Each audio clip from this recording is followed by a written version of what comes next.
Hello, welcome back to Sana science study. और friends, जैसा कि आप लोग को पता है कि अभी इससे पहले हम लोगों ने क्लास 11 के सेल चैप्टर्स को कवर किया था, उसके क्यू और उसके जो भी MCQ हैं प्रीवियस ईयर में आए हुए और जितने भी इम्पोर्टेंट MCQ हैं उसको सॉल्व किया था, साथ ही साथ उसकी थ्योरी को भी कवर किया था। तो आज हम लोग पढ़ेंगे जेनेटिक्स, जो कि एक बहुत ही इम्पोर्टेंट चैप्टर्स है, ठीक है, जो कि NCERT में principle of inheritance and variations के नाम से दिया हुआ है। तो उसके बारे में हम स्टडी करेंगे, जो भी इम्पोर्टेंट क्वेश्चंस हैं, ठीक है। जैसे फर्स्ट क्वेश्चन यहाँ पे देखिए लिखा हुआ है, genetics is a branch of biology under which study is done about, ठीक है। कि मीन्स जेनेटिक्स जो होती है वो बायोलॉजी की ब्रांच होती है जिसके अंदर हम स्टडी करते हैं। Option A heredity and variations की, हेरिडिटी एंड म्यूटेशंस की, सिमिलरिटीज़ एंड डिसिमिलरिटीज़ की, इवोल्यूशन एंड कंजर्वेशन की। तो इसका जो राइट ऑप्शन है क्या है, वो हेरिडिटी एंड वेरिएशंस की स्टडी करते हैं। Heredity means transfer of characters from one generation to another, means parents उनके ऑफस्प्रिंग में जो कैरेक्टर्स ट्रांसफ़र होते हैं वो हेरिडिटी जिस प्रोसेस से होते हैं उसे इनहेरिटेंस कहते हैं। एंड द वेरिएशंस, जो भी डिफरेंसेस आते हैं उसे वेरिएशंस कहते हैं, ठीक है। अब हम लोग सेकेंड क्वेश्चन को देखेंगे, क्या है कि the unit of inheritance is, inheritance की यूनिट को क्या कहते हैं? Chromosome, genotype, Golgi body, gene. तो इसका जो राइट आंसर है क्या है? जीन। जीन क्या होती है? यूनिट ऑफ इनहेरिटेंस भी इसे कह सकते हैं, साथ ही साथ इसे हम फंक्शनल सेगमेंट ऑफ DNA कहते हैं। और ये जीन जो होता है इसमें 2 एलील होते हैं और यही जो होते हैं मेनली रिस्पॉन्सिबल होते हैं। नेक्स्ट क्वेश्चन देखिएगा, which generation is always heterozygous in Mendel's monohybrid cross. Means Mendel ने जब मोनोहैबिट क्रॉस करवाया था तो उसमें जो और हेट्रोजाइगस होते हैं हमेशा वो किस जनरेशन में आते हैं, ठीक है। तो first filial generation, second, third, parental. तो इसका जो राइट ऑप्शन है क्या है, वो F1 जनरेशन, यानी कि फर्स्ट फीलियल जनरेशन होगा। मीन्स क्या है कि जैसे मेंडल ने सबसे पहले किया था, सबसे पहले टॉल प्लांट लिया था, ठीक है। क्या लिया था? टॉल प्लांट, यानी कि जिनका जीनोटाइप क्या था? कैपिटल टी था, ठीक है। इसके बाद इन्होंने क्या किया था? एक डॉफ प्लांट को लिया था जिसका जीनोटाइप क्या था? स्मॉल टी, ठीक है। फिर जब इनसे गैमीट बने, मीन्स ये सेग्रीगेट हो जाते, अलग अलग होंगे, ठीक है, टी।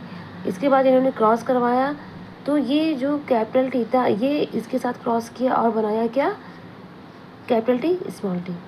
फिर इसी टी जब क्रॉस किया इस वाले टी के साथ, तो ये क्या बनाया? कैपिटल टी, स्मॉल टी, ठीक है। इसी तरीके से जब इस वाले टी ने क्रॉस किया इसके साथ, तो ये क्या बनाया? Capital T, small T. और फिर जब इसने इसके साथ क्रॉस किया तो क्या बनाया? Capital T, small T. इस तरीके से हम देखते हैं कि जो पेरेंट्स से गैमेट्स बने, गैमेट्स के बाद जो यही है इसकी क्या है? F1 generation, means first filial generation है ये। तो जिसमें हमें क्या दिखाई दिया कि जितने भी प्लांट्स थे वो सारे के सारे क्या थे? जिसका टॉल प्लांट थे, ठीक है। मीन्स इनका जो जीनोटाइप था वो capital T, small T, capital T, small T, capital T, small T, capital T, small T. ये प्योर टॉल प्लांट था, ये प्योर डॉफ प्लांट था, ठीक है। लेकिन मिक्सिंग होने पे क्या हो जाता है कि ये पूरी तरीके से सारे के प्लांट क्या होते हैं? ये हेट्रोजाइगस आते हैं, ठीक है। ये होमोजाइगस डोमिनेंट है, ये हेट्रोजाइगस रिसेसिव है, ये क्या है? ये हेट्रोजाइगस है, ठीक है। तो ये इसी हेट्रोजाइगस के बारे में ही हमें पूछा गया है कि जो हमेशा हेट्रोजाइगस कंडीशन आती है वो कब आती है? तो वो फर्स्ट फीलियल जनरेशन में आती है, ठीक है। मीन्स सारे के सारे प्लांट हमें कैसे दिखाई दिए थे? सब प्लांट लंबे। स्टार्टिंग में तो टॉल और ड्वार्फ लिया गया था, ठीक है, लंबा और बौने पौधे को लिया गया था, लेकिन जो रिजल्ट बाद में आया था F1 में वो पूरे के पूरे क्या थे? लॉन्ग प्लांट्स थे। नेक्स्ट क्वेश्चन हम देखेंगे, क्वेश्चन नंबर 4 जो है कि the Mirabilis typically ratio obtained from self fertilization pink flower will be. Mirabilis जो एक प्लांट होता है जलापा, इसका जो जब इसे सेल्फ फर्टिलाइज किया जाता है और क्या मिलता है? पिंक कलर के फ्लावर मिलते हैं, तो उनका रेशियो क्या होता है? ऑप्शन ए क्या है? 1:1, बी 3:1, 1:1:1:1:1, 2:1, ठीक है। तो इसका आंसर क्या होगा? 1:2:1। क्यों? क्योंकि जो मिराबलिस जलापा है इसमें जो पिंक फ्लावर ऑब्टेन्ड होते हैं, ये जो इनहेरिटेंस में स्टडी की जाती है वो उसे कहते हैं इनकम्प्लीट डोमिनेंस, ठीक है।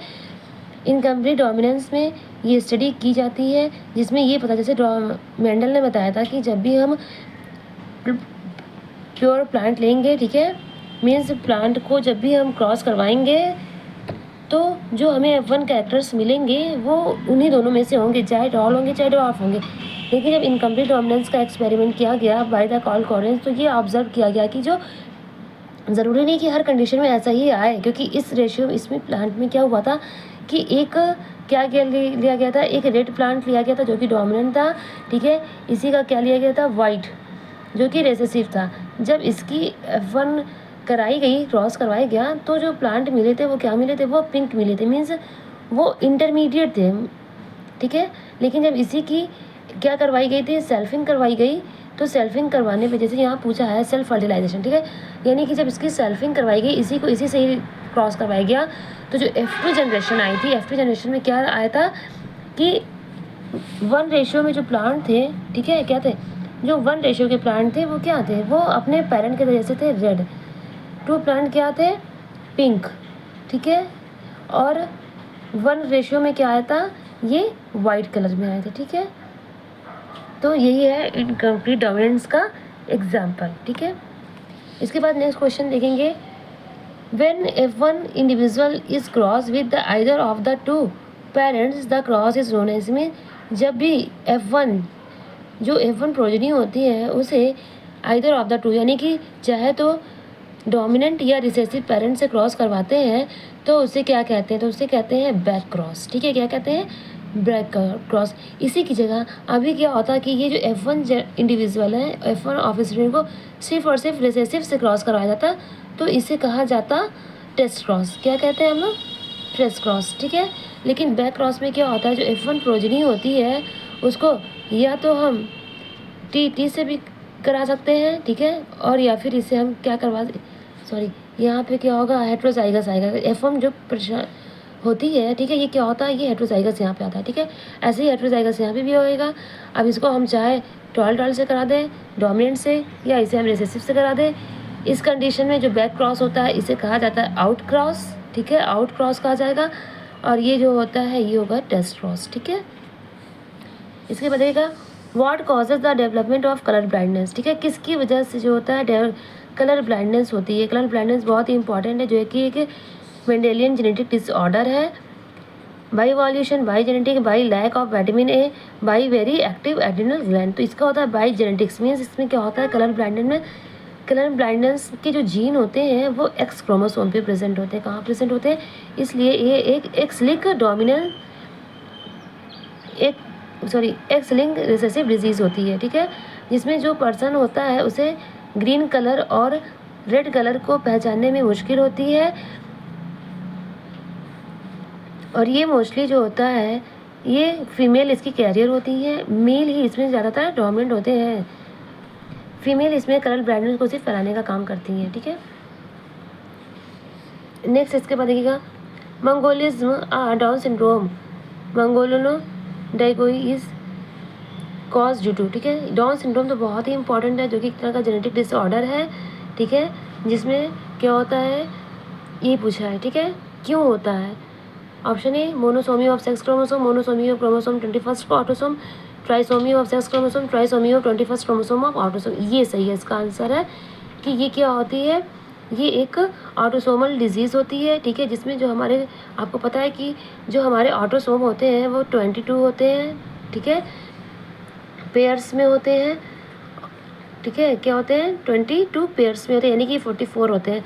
और एक और क्या होता है, एक्स होते हैं या एक्स वाई क्रोमोसोम होते हैं हम लोगों के अंदर, ठीक है। ये तो ये फीमेल में होंगे, ये मेल में होंगे, इसमें तो नहीं कुछ होगा। लेकिन इसमें क्या होता है, जो 21 वाला क्रोमोसोम होता है इसमें 2 पेयर, एक मतलब 2 कॉपी की जगह 3 कॉपी हो जाती है, ठीक है। मेन जैसे आप पता है कि सारे क्रोमोसोम पेयर्स में होते हैं, हर क्रोमोसोम की 2-2 कॉपी होती है, ठीक है। तो इसमें क्रोमोसोम जो 21 होता है ऑटोसोम पे, उसमें क्या होता है, क्रोमोसोम की 3 कॉपी हो जाती है, ठीक है, इसीलिए इसे ट्राइसोमी कहा जाता है। क्या कहता है, ट्राइसोमी, 2n+1, यानी कि क्या होता है 2n+1, यानी कि यहाँ क्या हो गया, ये जो है 2n वाला यहाँ पे एक बढ़ जाता है, जिससे कि जो नॉर्मली हम लोगों में 46 क्रोमोसोम पाए जाते हैं, तो इस केस में डाउन सिंड्रोम के केस में क्या हो जाएगा, वो 47 क्रोमोसोम हो जाता है, ठीक है। नेक्स्ट है, holandric gene is located on which chromosome, की होलैंड्रिक जीन्स जो होते हैं वो किस क्रोमोसोम पे प्रेजेंट होते हैं, X chromosome, Y chromosome X Y chromosome and autosome. तो ये इसका राइट ऑप्शन क्या है, ये है वाई क्रोमोसोम, ठीक है। मीन्स इसकी स्टडी हम वाई लिंक इनहेरिटेंस में करते हैं। इसमें क्या होता है कि ये जो जीन होता है ये सिर्फ क्या होता है, फादर से सन में ट्रांसफ़र होता है, ठीक है। क्या होगा, फादर से सन में ही जाएगा, मीन्स मेल टू मेल ही ये ट्रांसफ़र होगा, मेल से मेल में ही ये ट्रांसफ़र होता जाएगा। इसलिए इसे वाई लिंक कहते हैं, क्योंकि वाई लिंक जो होता है only present in male, not in female. Friends, अगर आप लोग को लगता है ये वीडियो किसी भी तरीके से हेल्पफुल होगी तो इसे लाइक, शेयर एंड सब्सक्राइब करिएगा और अपने वैल्यूएबल कमेंट्स भी दीजिएगा, अपने सजेशंस भी आप लोग दे सकते हैं। नेक्स्ट क्वेश्चन है, in Mendel's monohybrid cross the phenotypic ratio of long and dwarf plant of the plant respectively, ठीक है। मेंडल का जो मोनोहाइब्रिड क्रॉस था, इसका जो फिनोटिपिक रेशियो आया था लॉन्ग और डॉर्फ प्लांट का, वो क्या था, 3:1, 1:1, 1:1, 1:1:2। तो ये क्या था, इसका फिनोटिपिक रेशियो क्या आएगा, 1:1 आएगा, ठीक है। क्या आएगा, 1:1। मीन्स जब भी F1 को क्या कराया गया था, सेल्फ कराया गया था, ठीक है। मोनोहाइब्रिड क्रॉस में सेल्फ कराया गया था, तो क्या रिजल्ट आया था देखकर कि यहाँ पे भी टी आएगा, ठीक है। यहाँ भी टी और टी से जब क्लास करवाएंगे तो प्योर डोमिनेंट, फिर हाइब्रिड, फिर यहाँ पर क्या आएगा, हाइब्रिड, और यहाँ पर भी क्या आ जाएगा, यानी कि आप देख रहे हैं कि ये क्या आएगा, एक 1 जो है क्या, ये डॉर्फ, सॉरी ये प्लांट लॉन्ग है, ठीक है। टी ये भी लॉन्ग है, ये भी लॉन्ग है, और ये क्या है, ये डॉर्फ है। यानी कि 3 प्लांट जो है वो लॉन्ग दिखेंगे और 1 प्लांट क्या होगा, वो शॉर्ट दिखेगा। तो ये इसका रेशियो 3:1, ठीक है। और जीनोटिपिक रेशियो इसका क्या था, 1:1। क्या था इसका रेशियो, 1:1। मीन्स देखिए 1 टॉल है, 2 हाइब्रिड है और एक क्या है, डॉर्फ है, ठीक है। तो ये जीनोटिपिक रेशियो F2 का, ठीक है, मोनोहाइब्रिड का जीनोटिपिक रेशियो, और ये फिनोटिपिक रेशियो 3:1। नेक्स्ट क्वेश्चन है, over production of WBC result in a condition known as, कि जब WBC का ज़्यादा प्रोडक्शन हो जाता है तो एक कंडीशन कॉज होती है जिसे क्या कहा जाता है, क्या है, thrombocytopenia, leukaemia, haemophilia, all of the age. तो इसका जो राइट आंसर है वो क्या है, ये है ल्यूकेमिया होती है। मीन्स एक तरह का ये क्या है, डिसऑर्डर है, ठीक है, जिसमें WBC का ओवर प्रोडक्शन होने लगता है, ठीक है। नेक्स्ट है, तो सबसे इंपॉर्टेंट क्वेश्चन है, who the founder of law of dominance and law of segregation, Darwin, de Vries, Lamarck, Mendel. तो Gregor John Mendel called as the father of genetics, ठीक है। तो इन्होंने ही डोमिनेंस का लॉ दिया था, जो हम लोग जेनेटिक्स में पढ़ते हैं। नेक्स्ट क्वेश्चन देखिएगा, क्या, how many genotypes are possible in human ABO blood group, ठीक है। जो ह्यूमन ABO ब्लड ग्रुप होता है उसमें कितने जो है जीनोटाइप पॉसिबल होते हैं, ठीक है। तो ह्यूमन जो ये ABO ब्लड ग्रुप है, ये एग्जाम्पल है किसका, ह्यूमन ब्लड ग्रुप जो एग्जाम्पल है ये है कोडोमिनेंस का, ठीक है। जैसे हम लोगों ने पढ़ा कि डोमिनेंस में क्या होता है, जो कैरेक्टर डोमिनेंट होता है वो रेसेसिव को सप्रेस कर देता है, लेकिन इसमें क्या होता है कि दोनों ही कैरेक्टर डोमिनेंट, रेसेसिव, वो नेक्स्ट जनरेशन में दोनों ही कैरेक्टर साथ साथ शो होते हैं। तो इसमें पूछा जीनोटाइप क्या होता है, तो जीनोटाइप को निकालने के लिए एक फॉर्मूला होता है जिसे कहते हैं n/2 इंटू n+1, ठीक है। n होता है नंबर ऑफ एलील, ठीक है। तो अगर हम ABO की इनहेरिटेंस देखें तो यहाँ पे जो एलील्स होते हैं वो 3 एलील्स होते हैं, ठीक है। कितने होते हैं, 3 एलील्स होते हैं। तो यहाँ अगर हम कैलकुलेट करें 3/2 3+1, तो यानी क्या आ जाएगा यहाँ पर, इंटू 4, ठीक है। तो 2 से ये कट जाएगा, 2 2 ज़ा 4, ठीक है। और ये कितना आ जाएगा, 3 2 ज़ा 6। तो इसके जो पॉसिबल जीनोटाइप्स बनते हैं वो क्या बनते हैं, वो 6 बनते हैं, ठीक है। ऐसे ही अगर फिनोटाइप पूछ लिया जाए ABO ब्लड ग्रुप में फिनोटाइप्स क्या होता है, तो फिनोटाइप का भी सिंपल फार्मूला होता है n+1, ठीक है। नंबर ऑफ एलील्स को बस सिर्फ +1 कर देंगे, तो मीन्स जैसे नंबर ऑफ एलील्स यहाँ 3 होते हैं +1, तो यहाँ पे हमें 4 फिनोटाइप्स देखने को मिलते हैं, जैसे blood group A, blood group B, blood group AB and blood group O। तो ये 4 फिनोटाइप दिखते हैं, लेकिन इसके जो जीनोटाइप होते हैं वो हमें 6 दिखते हैं। नेक्स्ट है, X linked genes are found in, X linked genes कहाँ पाए जाते हैं, heterologous portion of Y chromosome, heterologous portion of X chromosome, homologous portion of Y X and Y chromosome, compound chromosome. तो ये इसका जो आंसर होगा क्या होगा, ये आपका देखिए बी वाला ऑप्शन सही है, heterologous portion of X chromosome, ठीक है। Chromosomes are made of, chromosome किससे बने होते हैं। ये सारे क्वेश्चन जो भी मैं करवा रही हूँ ये सब किसी ना किसी कम एग्ज़ाम में आए हुए हैं। देखिए सबका ईयर भी लिखा हुआ है, तो ये सारे के सारे क्वेश्चन बहुत ही इंपॉर्टेंट है और जेनेटिक्स एक बहुत ही ज़्यादा रोल प्ले भी करता है और बहुत ही इंटरेस्टिंग चैप्टर भी है। Chromosomes are made up of from euchromatin, from heterochromatin, both A and B and none of the. तो इसका आंसर है ए एंड बी।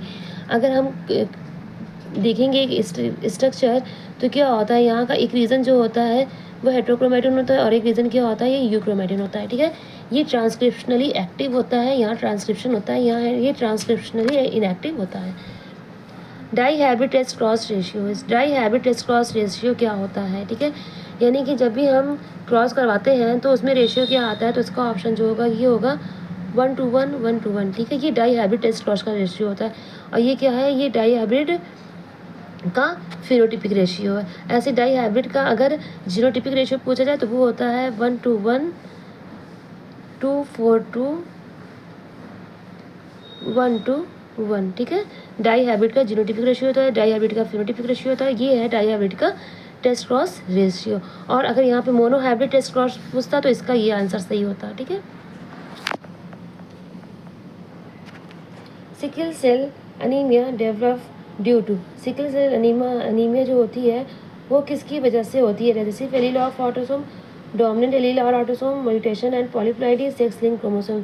तो सिकल सेल अनीमिया जो होती है ये रेसेसिव एलील ये ऑटोसोम से होती है। ठीक है, इसमें क्या होता है, जो हीमोग्लोबिन होती है, हीमोग्लोबिन जो बना होता है जिसमें जो हमारे ब्लड में ऑक्सीजन का कैरियर होता है। ठीक है, और तो इसमें क्या होता है, दो चैन पाई जाती है। ठीक है, दो पॉलीपेप्टाइड चैन पाई जाती है, दो अल्फा एंड दो बीटा। ये क्वाटरनरी प्रोटीन होता है, इसमें बीटा चैन पे ही क्या होता है, यहाँ पे 141 अमीनो एसिड होते हैं। ठीक है, इसको करेंगे तो 182 आएंगे। ठीक है, अगर इसमें देखा जाएगा तो इसमें 146 एक पॉलीपेप्टाइड में होते हैं तो दो होती है, तो इसलिए यहाँ पे क्या आ जाएंगे 292। इस तरीके से टोटल 574 जो है यहाँ पर पाई जाती है पूरी की पूरी चैन में सीक्वेंस। ठीक है, तो सिकल सेल एनीमिया में क्या होता है कि इसी बीटा चैन पर ही क्या होता है, ग्लूटामिन की जगह क्या आ जाता है, वैलिन आ जाता है, जिससे कि आरबीसी का शेप चेंज हो जाता है और वो सिकल सेल हो जाती है नॉर्मल शेप से। ठीक है, और सिकल सेल एनीमिया